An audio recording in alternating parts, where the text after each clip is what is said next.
quelqu'un vous obligeait à vous raser la tête? Probablement rien. Mais il y a 800 ans, en Afrique de l'Ouest, un seul homme a refusé. Il ne s'est pas laissé faire. Il n'a pas crié, il n'a pas supplié. Il est parti. Et il est revenu, avec une armée. Son nom? Soumanguru Kanté. Un forgeron. Un rebelle. Un homme dont la légende raconte qu'aucune arme ne pouvait le blesser. L'insulte qui a créé un roi. Dans son village, une vieille tradition obligeait tous les habitants à se raser la tête en signe de respect. Soumanguru a refusé.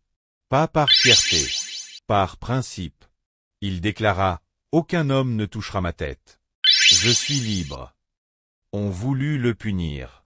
On le menaça. Alors il prit la route. Mais là où beaucoup auraient fui pour survivre. Lui a fui pour revenir et régner.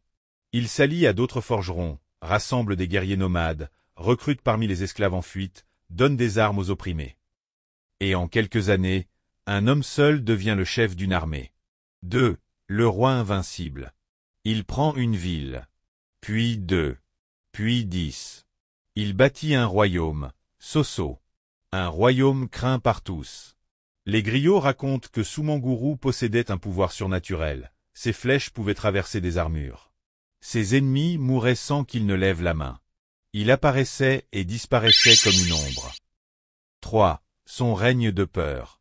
Soumanguru comprend une vérité simple. La peur est une arme plus puissante que le fer. Il attaque la nuit, utilise les tambours pour tromper ses ennemis, fait circuler des rumeurs sur ses pouvoirs mystiques. On raconte qu'aucune flèche ne pouvait l'atteindre, que ses adversaires mouraient sans qu'il n'ait à lever la main. Était-ce de la magie? Peut-être pas. C'était surtout la guerre psychologique. Et ça marchait. Très vite, son nom seul suffisait à faire trembler les villages. Soumanguru n'était plus seulement un homme, il était devenu une légende vivante, un roi redouté. 4. Le duel contre Soundiata.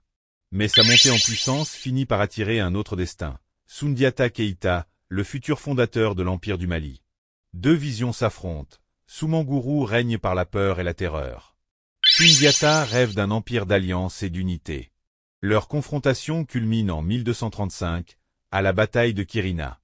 Les tambours grondent, les lances brillent sous le soleil. Soumanguru mène ses hommes avec une assurance inébranlable.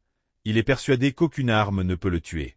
Mais Soundiata a une flèche spéciale, façonnée dans un bois sacré, transmise par un chasseur. Lorsque la flèche frappe Soumanguru, la légende vacille. L'invincible